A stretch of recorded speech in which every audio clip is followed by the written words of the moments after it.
श्रीराम आपल्या सर्वांच्या हृदयस्थ वसणाऱ्या आत्मारामास साष्टांग प्रणिपात करून गोस्वामी तुलसीदास रचित श्री रामचरित मानस या ग्रंथातील जो सप्तम सोपान उत्तरकांड याचं आपण चिंतन करत आहोत. सज्जन हो, हे आपलाच कथा चिंतन क्रमांक 1153. आपण गेल्या चिंतन प्रवाहामध्ये प्रभू रामचंद्रांनी सांगितलेलं हे परमार्थाचं सार अभ्यासत होतो. काय आहे परमार्थ? सगळा परमार्थ हा या वृत्त्यंतरामध्ये सामावलेला आहे. वृत्त्यंतर ते कुठलं? परहित सरिस धर्म नहीं भाई, परपीडा सम नहीं अधमाई. परोपकाराच्या सारखा दुसरा कुठलाही धर्म नाही आणि परपीडे समान दुसरी कुठलीही नीचता नाही. असा हा समस्त पुराण आणि वेदांचा सिद्धांत प्रभू रामचंद्राने भरतजींच्या माध्यमातून आम्हाला सांगितला. मनुष्य शरीर धारण करून जी लोक दुसऱ्याला दुःख देतात त्यांना जन्म मृत्यूचं हे महान संकट सहन करावं लागतं. अशा स्वार्थी लोकांसाठी रामराया हा जणू काही काळ रूप होतो. भयंकर असं हे रूप धारण करून प्रत्येकाला त्याच्या चांगल्या आणि वाईट कर्मांचं फळ देणारा ठरतो. भगवंत कर्माचं फळ देतो म्हणजे काय करतो याचं चिंतन आपण काल न्याय व्यवस्थेच्या आधाराने बघितलं. प्रत्येक जण जणू काही आपल्याच कर्माचं फळ, स्वतःच केलेल्या या बीजाचं फळ भोगत असतो. अशी ही विलक्षण साक्षी रूपाची न्याय व्यवस्था.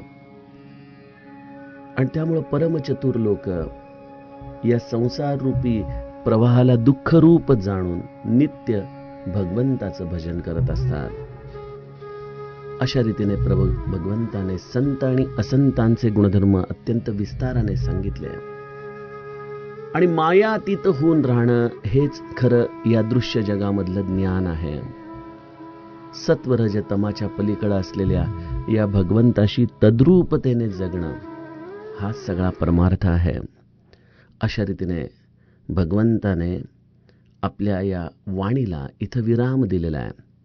तत्पश्चात या सर्व भावंडांची आणि हनुमंताची काय अवस्था आहे याचं वर्णन गोस्वामीजी गाऊ लागतात.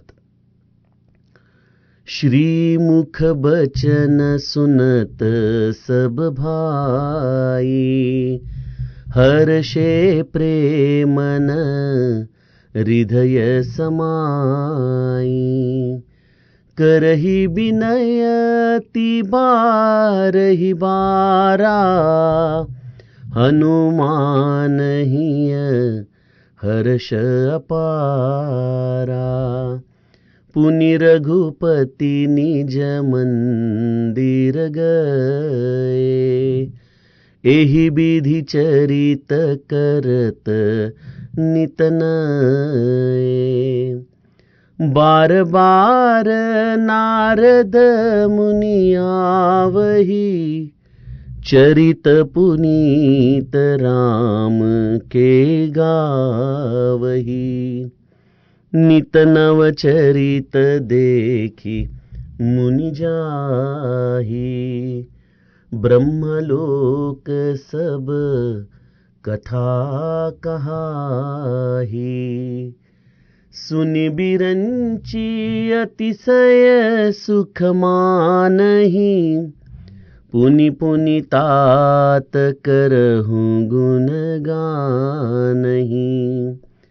सनकादिक नारद ही सराही, यद्यपि ब्रह्म निरत मुनि आहही. सुनि गुण गान समाधि बिसारी, सादर सुनहि परम अधिकारी.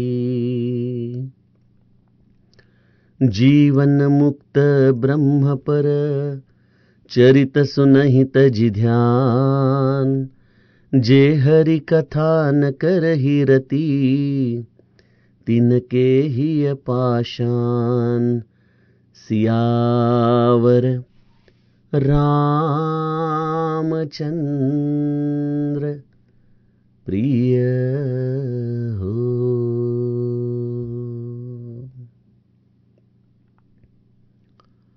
भगवंताने आपल्या मुखाने संत आणि असंतांचे हे वर्णन अत्यंत विस्ताराने भरतजींना सांगितलेले आहे. भगवंत आता मौन झालेले आहेत. समस्त परमार्थाचं सार जणू काही एका सूत्राच्या आधाराने भगवंताने सर्वांना देऊन टाकलं की परहित सरिस धर्म नाही भाई, परपीडा सम नाही अधमाई. अशा रीतीने भगवंताच्या मुखातून ही सर्व सूत्र अत्यंत विस्ताराने ऐकल्यामुळं सर्व भावंडांची कशी अवस्था झाली आहे. श्रीमुख बचन सुनत सब भाई, हर्षे प्रेमन हृदय समाई. करहि विनय अति बारहि बारा, हनुमान ही हर्ष अपारा. भगवंताच्या श्रीमुखातून ही वचनं ऐकून सर्व बंधू अत्यंत हर्षित झालेत. त्यांच्या हृदयामध्ये प्रेम मावत नाहीये. ते पुन्हा पुन्हा फार विनंती करतायत आणि विशेषत्वाने हनुमंताच्या हृदयामध्ये मात्र अपार आनंद होत आहे. बघा, भगवंताची ही वाणी आहे. प्रत्यक्ष हा परमात्मा, हा परमार्थ जेव्हा स्वतःच्या मुखातून व्यक्त करतो तेव्हा सज्जनो ही दिव्य वाणी असते.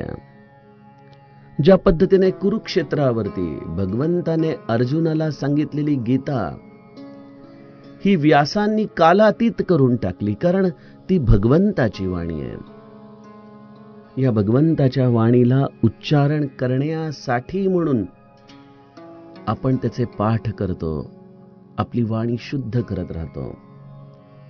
कारण या भगवंताच्या असलेल्या शब्दांमध्ये कुठल्याही प्रकारची अशुद्धी आपल्या या अज्ञानामुळे यायला नको. सज्जनो, ज्याप्रमाणे आपण देवघराचं पावित्र्य ठेवतो, ज्याप्रमाणे आपण आपल्या सद्गुरूच्या तसबिरीचं पावित्र्य ठेवतो, त्यांच्या पादुकांचं पावित्र्य ठेवतो, त्याचप्रमाणे आपण भगवंताच्या वाणीतून प्रगटलेल्या या वचनांचं देखील पावित्र्य ठेवलं पाहिजे. पावित्र्य कशा पद्धतीने ठेवावं? एक, ती वाणी जशी आहे तशी आपण वाचायला, गायला शिकावं. बघा, तुम्हाला लक्षात आलंच असेल की या रामचरित मानसला देखील गाण्याची एक पद्धत आहे. या पद्धतीमध्ये सगळ्यात महत्वाची गोष्ट आहे ती म्हणजे ऱ्हस्व आणि दीर्घ या दोन असलेल्या व्याकरणाच्या तत्वांना आपण उच्चारामध्ये नीट लक्ष देणं. कारण जर एखादा ऱ्हस्व उच्चार दीर्घ झाला की चौपाई ही आपल्याला मात्रेमध्ये बसवता येत नाही. चौपाईची लय बदलून जाते. म्हणजे केवळ एक ऱ्हस्वचं दीर्घ झालं तरी देखील याचं गायन नीट करता येऊ शकत नाही. श्रीरामचरित मानस हे गोस्वामीजींनी लिहिलं आहे, ठीक आहे, परंतु ही साक्षात महादेवाची वाणी आहे. त्याच्या मानसमधून प्राकृतामध्ये वाहत आलेला हा प्रवाह आहे. त्यामुळे ही देखील भगवंताचीच वाणी आहे.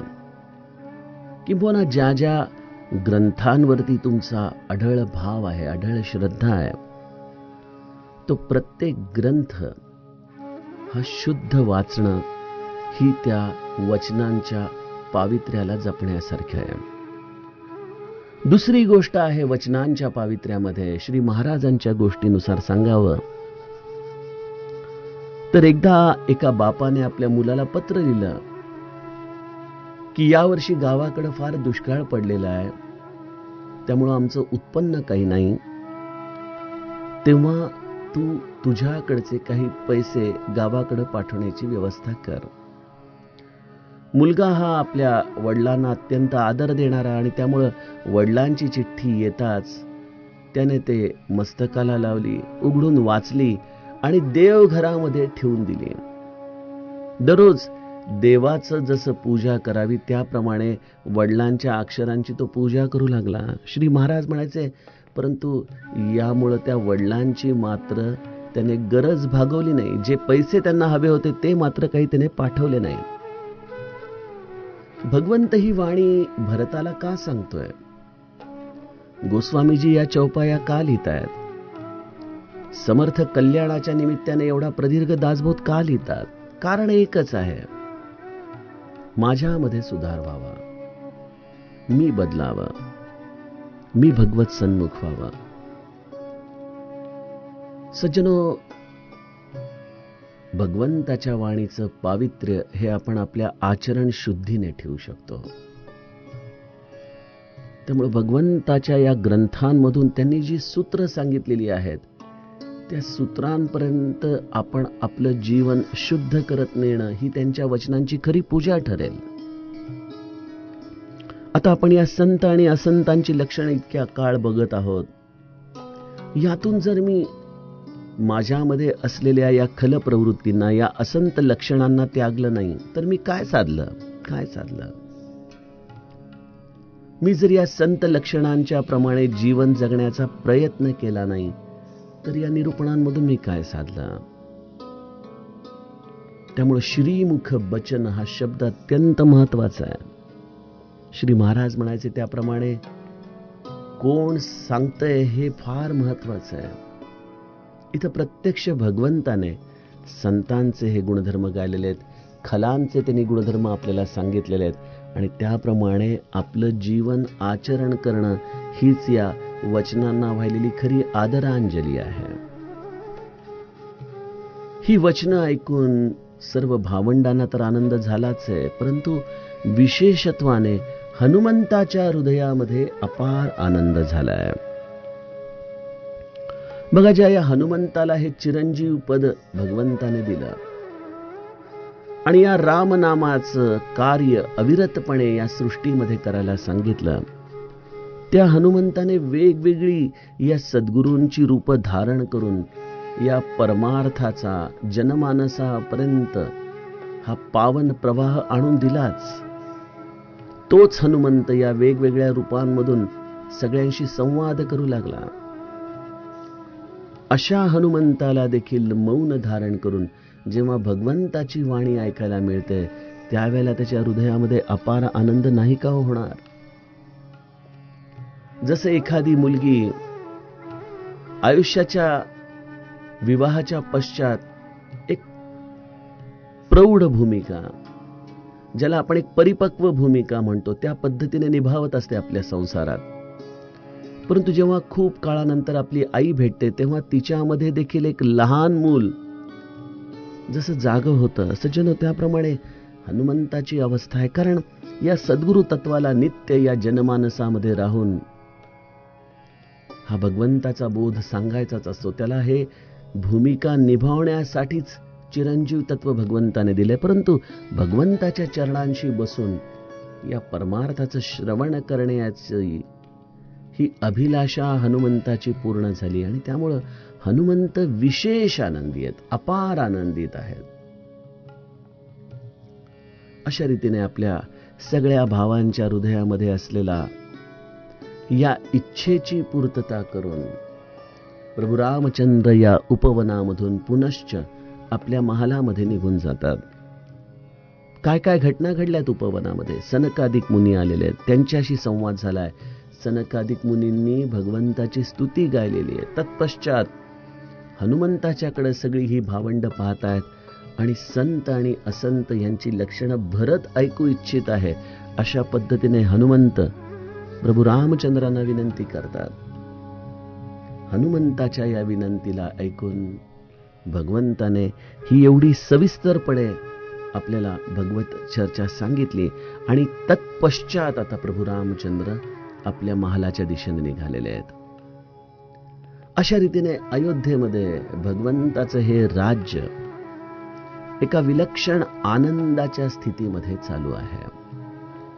गोस्वामीजी म्हणतात, एही विधी चरित करत नित नये. अशा प्रकारे भगवंत एक नित्य नवी लीला करत आहे. बघा, भगवंताच्या या चरित्रामध्ये देखील आपण एकसारखे प्रसंग बघत नाही. जसा सामान्य जीव हा आपलं जीवन एकसुरी पद्धतीने जगत असतो. दररोज तेच प्रपंचाचं रहाटगडग, तोच नोकरी धंदा, तेच पैसा अडका, तेच विषय. परंतु भगवंताच्या या चरित्रामध्ये आपण आता 1150 दिवस होऊन गेले, परंतु भगवंताच्या या चरित्रात एकसारखे प्रसंग आपल्याला दिसत नाहीत. दररोज काही ना काहीतरी नित्य नवा आनंद, अशा पद्धतीने भगवंताचे हे चरित्र आहे. आणि सज्जनो, जो राम नामाला देखील आपल्या हृदयात धारण करून असतो, जो या भगवंताच्या चरित्राला आपल्या हृदयामध्ये धारण करून असतो, तो देखील आपले हे जीवन अशा नित्य नवीन पद्धतीने जगत असतो. त्याचं जीवन देखील त्याला कधी कंटाळवाणं वाटत नाही, कधी एकसुरी वाटत नाही. बघा, आपण आजच्या काळात अनेक श्रीमंत मंडळी बघतो ज्यांना नैराश्याने ग्रस्त झालेलं असतात. कित्येक जण अशा पद्धतीमध्ये जगत असताना शेवटी आत्महत्येचा मार्ग स्वीकारतात. अनेकांना वाटतं की life should surprise me every day. अशा पद्धतीने बाहेरून कुठली तरी घटना घडावी आणि आयुष्यामध्ये असलेलं हे नैराश्य दूर व्हावं, यासाठी मनुष्य प्रयत्नशील असतो. परंतु आयुष्याला नवीन पद्धतीने, नित्य नूतन पद्धतीने तेच आयुष्य जगण्याचा राजमार्ग आहे भगवंताचं स्मरण, भगवंताचं नाम.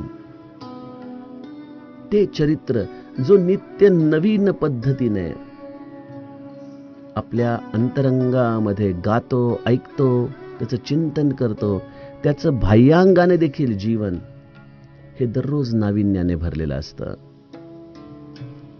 अशा या प्रभू रामचंद्रांच्या चरित्राला, त्यांच्या या नित्य नवीन लीलांना पाहण्यासाठी नारद मुनी देखील अयोध्येमध्ये वारंवार येत आहेत आणि भगवंताचं दर्शन घेत आहेत. त्यांच्या या दररोजच्या राज्य कारभारामध्ये भगवंताचं हे सुंदर लीला चरित्र पाहून, त्याचं हे पवित्र चरित्र देवर्षी नारद मुनी नित्य स्वतः गात आहेत. बघा, सुंदरकांडामध्ये हनुमंताने देखील जानकी मातेला हेच सांगितलं ना, की या काळामध्ये हे आई थोडा वेळ धीर धर. कचुक दिवस जननी धरू धीरा, कपिन सहित ऐहि रघुबीरा. निसिचर मारी तोहि लई जहही, तिहुपुर नार दादी जसु गहही. तिन्ही लोकांमध्ये देवर्षी नारदांसारखे संत या सुयशाचं गायन करतील, या चरित्राचं गायन करतील. आणि हनुमंताची ही वाणी कशी बरं खोटी ठरेल? सद्गुरूच्या हे मुखातून बाहेर पडलेलं प्रत्येक वचन कशा पद्धतीने सत्य होत आहे. अयोध्येमध्ये देवर्षी नारद दररोज येत आहेत, भगवंताची ही नित्य नवीन लीला पाहतायत आणि त्याचं हे पवित्र चरित्र गात गात ब्रह्मलोकामध्ये जात आहेत.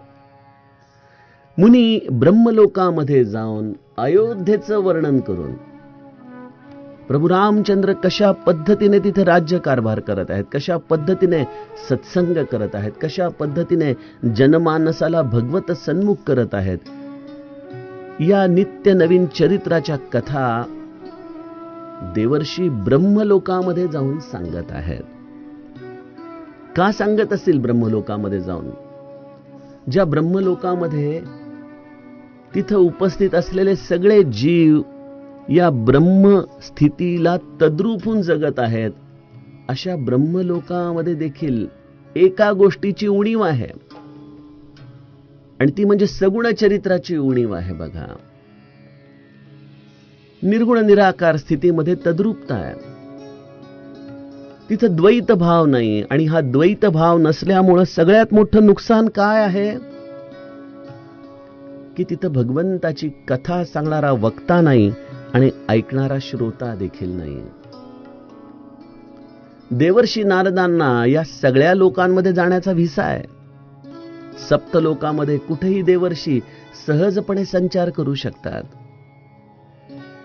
आणि त्यामुळे देवर्षी ब्रह्मलोकामध्ये येताच जणू काही त्या ब्रह्मलोकातल्या सिद्ध तपस्वी मुनींना देखील काही काळ या आपल्या ब्रह्मस्वरूपाच्या तादात्म्यामधून पुन्हा एक वार द्वैत धारण करण्याची इच्छा होतीये. म्हटलं तर एक प्रकारे ब्रह्मलोकातून खाली उतरण्याची इच्छा त्यांना होतीये. परंतु या इच्छेमध्ये एक फार मोठा आनंद दडलेला आहे, जो आनंद त्यांना या निर्गुण निराकाराच्या तद्रूपतेमध्ये मिळत नाही.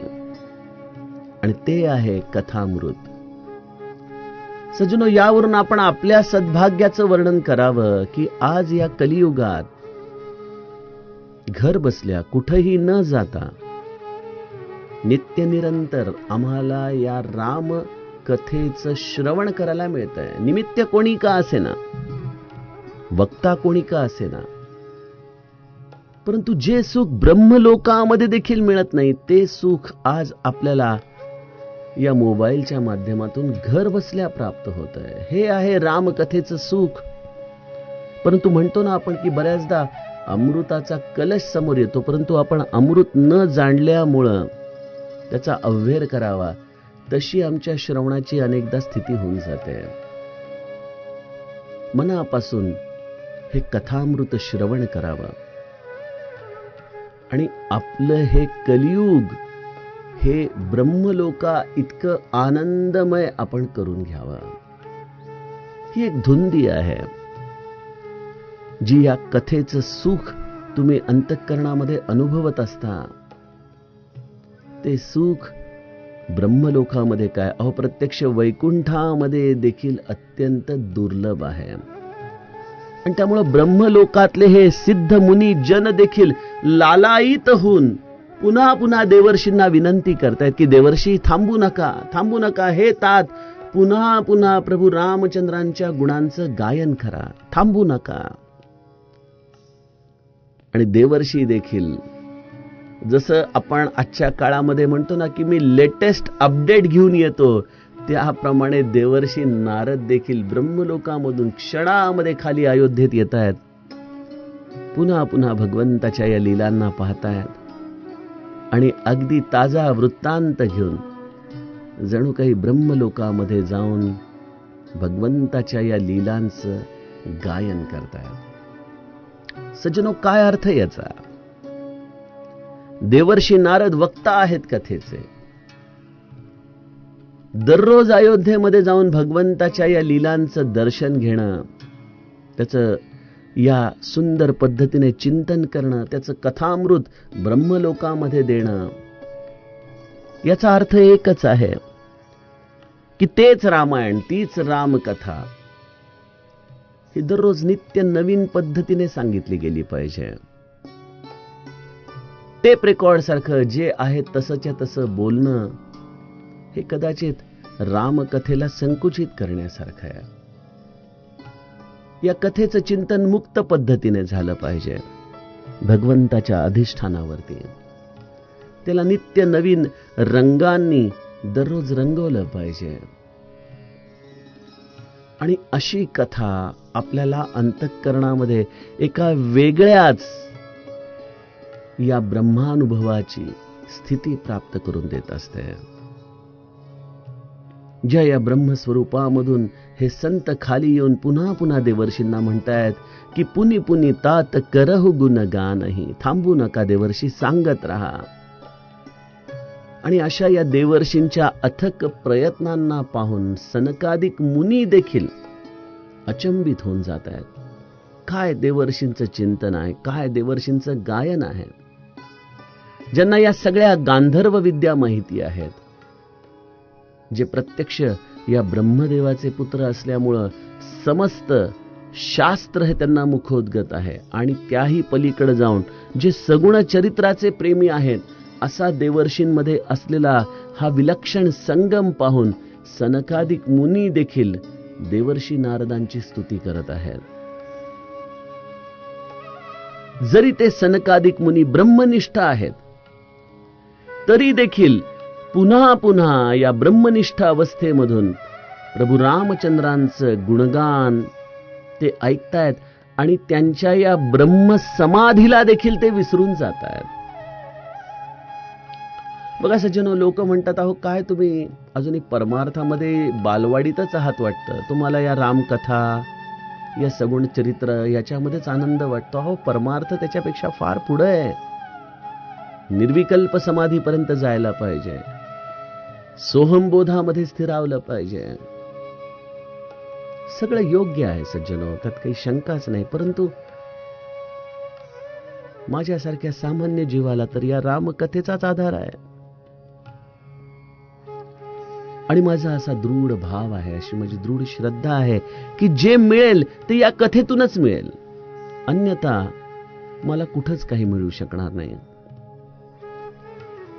आणि त्यामुळे रामकथेला परमार्थाची बालवाडी म्हणणं, भगवंताच्या या लीला चरित्रांना कुठंतरी अजूनही आपण परमार्थाच्या दृष्टीने फार अल्पस्वल्पच आहोत हे दाखवण्याचा प्रयत्न करणं, अशा लोकांनी, ज्या सनकादिक मुनींनी या ब्रह्मस्थितीला जाणलेलं आहे, त्यांचं चरित्र अभ्यासावा. ब्रह्मसमाधीला देखील विसर पडतो ती रामकथा आहे. जो ब्रह्मस्थितीला जाणूनही आदरपूर्वक सगुण चरित्र ऐकतो ते सनकादिक आहेत. असे सनकादिक या रामकथेचे श्रेष्ठ श्रवण अधिकारी आहेत. बघा, ज्याप्रमाणे वक्त्याचा अधिकार आहे रामकथेचा, त्याचप्रमाणे श्रोत्यांचा देखील अधिकार आहे. श्रोता कसा असावा? जो अद्वैत जाणतोय, जो भगवंताच्या या निर्गुण निराकार पलीकडे असलेल्या या स्थितीला तद्रूपतेने अनुभवतोय आणि तरी देखील सगुण चरित्राच्या विषयी विशेष ज्याची आस्था आहे तो अधिकारी श्रोता आहे. असे सनकादिक देखील या भगवंताच्या लीला चरित्राला देवर्षी नारदांसारख्या अधिकारी वक्त्याकडून ऐकतायत. आणि त्यामुळे मग गोस्वामीजी आमच्यासारख्या सामान्य लोकांना प्रश्न विचारतात, जीवन मुक्त ब्रह्मपर चरित सुनहि तजी ध्यान. जिथे सनकादिक मुनींसारखे जीवन मुक्त आणि ब्रह्मनिष्ठ पुरुष सुद्धा ब्रह्मसमाधी अर्थात हे ध्यान सोडून प्रभू रामचंद्रांचं चरित्र ऐकत आहेत. आणि अशी ही वास्तविकता आपल्या निदर्शनाला आणून देखील अजूनही जर तुमच्या अंतःकरणामध्ये श्रीहरीच्या कथेविषयी प्रेम निर्माण होत नसेल, अजूनही जर तुम्हाला असं वाटत असेल की भगवंताची कथा ऐकणं म्हणजे वेळेचा एक प्रकारे आपण सदुपयोग करतोय का अपव्यय करतोय, याबद्दल तुमच्या मनात दृढ निश्चय नसेल, गोस्वामीजी म्हणतात, जे हरी कथा न करही रती तिनके ही अपाशान. खरोखर तुमची अजूनही संवेदना जागृत झालेली नाही. भगवंताच्या कथेवरती तुम्हाला प्रेम करता येत नाही. तुमच्या या ब्रह्मस्थितीला देखील आम्ही कवडी इतकी किंमत देत नाही. कारण जो या निर्गुण निराकाराला जाणतो तोच या सगुण साकारावरती देखील प्रेम करू शकतो. आणि असं सगुण साकारावरती प्रेम करण्यासाठी हृदयाची संवेदना जागृत असली पाहिजे. या केवळ या ब्रह्मविद्येच्या पायी सगुण कथेचं अमृत जो त्यागून देतो तो जीवनामध्ये फार नुकसानाचा धंदा करतोय.